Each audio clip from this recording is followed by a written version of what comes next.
नमस्ते सर, मेरा नाम अदिति सिंह है और मैं हिंदी ऑनर्स की छात्रा हूँ। जी।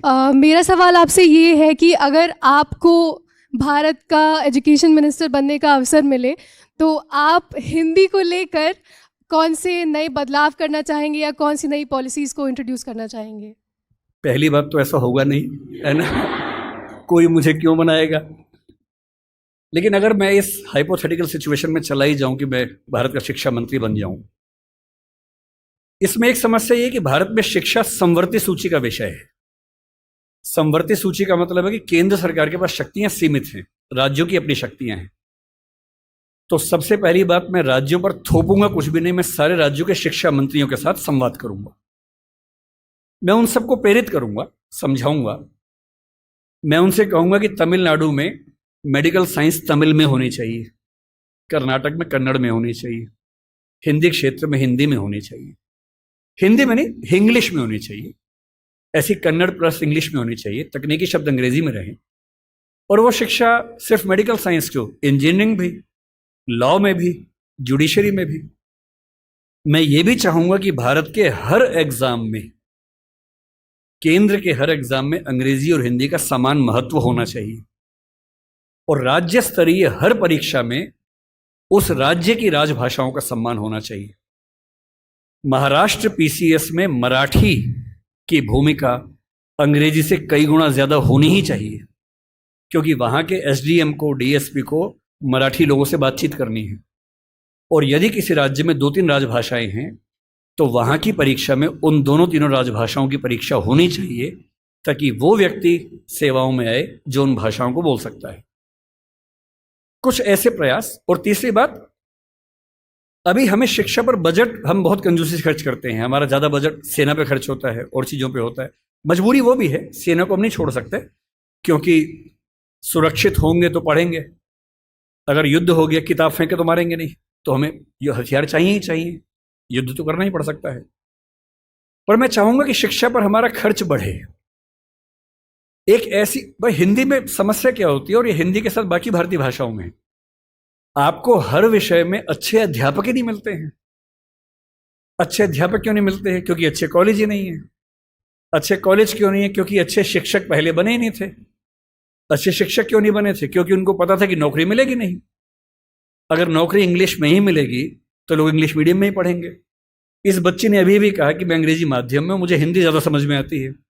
पर ये अंग्रेजी माध्यम में क्यों है? क्योंकि नौकरी का संकट है, एक मजबूरी है कि नौकरी इंग्लिश में मिलेगी। अगर भारत सरकार ठान ले और राज्यों की सरकारें ठान लें, अपनी अपनी भाषाओं में पढ़ाई लिखाई की संस्कृति को ठीक से विकसित करें। रामविलास शर्मा जी ने कहा था कि हर जिले में एक विश्वविद्यालय होना चाहिए अपनी भाषा में। आंध्र प्रदेश के हर जिले में एक तेलुगु विश्वविद्यालय हो, जो उस जिले की विशेषताओं को केंद्र में रखकर ज्ञान, विज्ञान, कौशल का विकास करता हो। ये हिंदी पट्टी में होना चाहिए। हर जिले में विश्वविद्यालय हो, छोटा ही हो, एक विश्वविद्यालय हो। उस जिले में खेती कैसे अच्छी हो सकती है, उस जिले में उद्योग कैसे पनपेगा, स्टार्टअप कैसे होगा, उस पर रिसर्च वहां पर हो, वहां की भाषा में हो, वहां के किसान को समझ में आती हो। और देखिए, अनुवाद की दुनिया बड़ी समृद्ध हो चुकी है।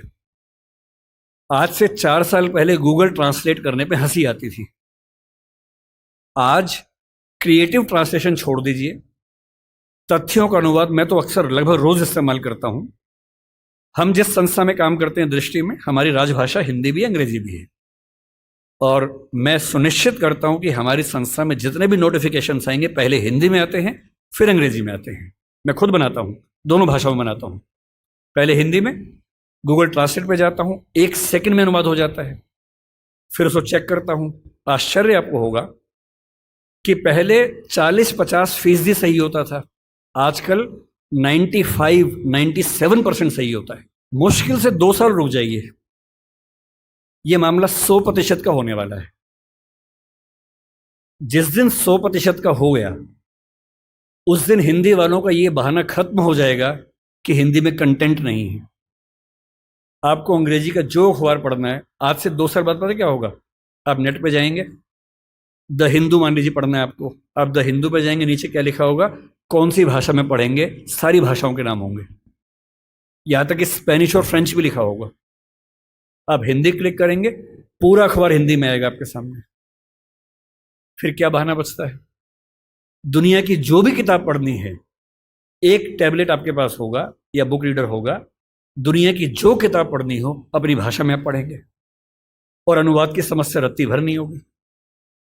मुश्किल से 5 से 10 साल के बाद ऐसी डिवाइसेस आ जाएंगी, ईयरफोन लगा होगा आपके कान में, आप जैसे मैं भी जब विदेश में जाता हूं, जहां अंग्रेजी चलती है वहां दिक्कत नहीं आती।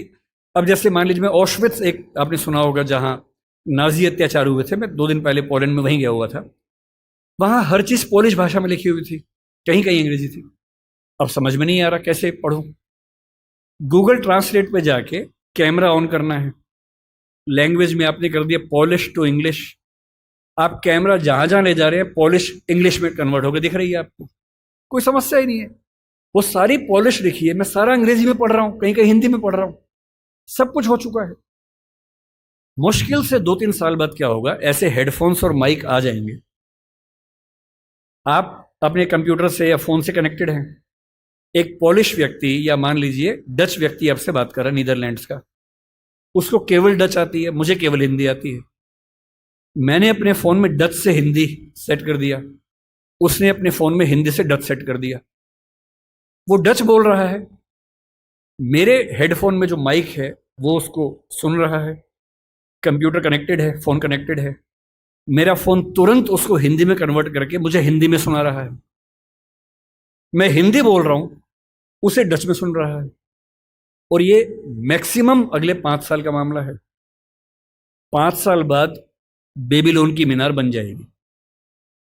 5 साल बाद आप दुनिया की किसी भी भाषा के साहित्य को, साहित्य में थोड़ी दिक्कत आ सकती है, ज्ञान विज्ञान की बात कर लेते हैं, किसी भी भाषा के ज्ञान विज्ञान को आसानी से पढ़ सकेंगे।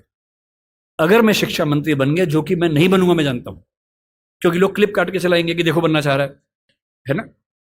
अगर ऐसा कभी हुआ तो मैं सुनिश्चित करूंगा भारत के हर विश्वविद्यालय में हर ज्ञान की चीज हर भाषा में उपलब्ध हो। और 20-25 साल लगेंगे, जिस दिन हिंदी, मराठी, तमिल बच्चों को समझ में आ गया कि उनकी भाषाओं में भविष्य है, वो अपनी भाषाओं में पढ़ के आग लगा देंगे। ऐसी ऐसी रिसर्च करेंगे अभी हम कल्पना नहीं कर सकते हैं। और जिस दिन सारी भाषाओं में आत्मसम्मान का भाव आ गया, रिसर्च होने लगी, पढ़ाई होने लगी, उसके बाद आप देखिए फिर क्या होता है। क्यों आपको उच्च अध्ययन के लिए केवल JNU या अशोका समझ में आता है, जहां अंग्रेजी में ही चीजें मिल पाती हैं? क्यों ऐसा नहीं होता कि कुछ ऐसे विश्वविद्यालय हो जहां हिंदी में इतने स्तर के ज्ञान की बातें होती हों जो दुनिया के बेस्ट यूनिवर्सिटीज के लेवल की बातें हैं? क्यों हार्वर्ड जैसा स्ट्रक्चर हिंदी में नहीं बन सकता, येल नहीं बन सकता? एकदम बन सकता है। लेकिन सरकार को 20-25 साल ताकत लगानी होगी, एक विजन रखना होगा, और जो तकनीकें हमारे ज़माने में आ चुकी हैं उन तकनीकों के होते हुए ये बिल्कुल मुश्किल काम नहीं है, एकदम आसान काम है। बस एक विजन हो, दृढ़ इच्छा शक्ति हो, और 20-25 साल का समय, एक पीढ़ी गुजरने का समय। आप ऐसे चेंजेस 2 दिन में नहीं कर सकते, एक पीढ़ी लगती है, और हर पीढ़ी के साथ वो चेंजेस आपको नजर आते हैं। मैं ये करूँगा। बहुत बहुत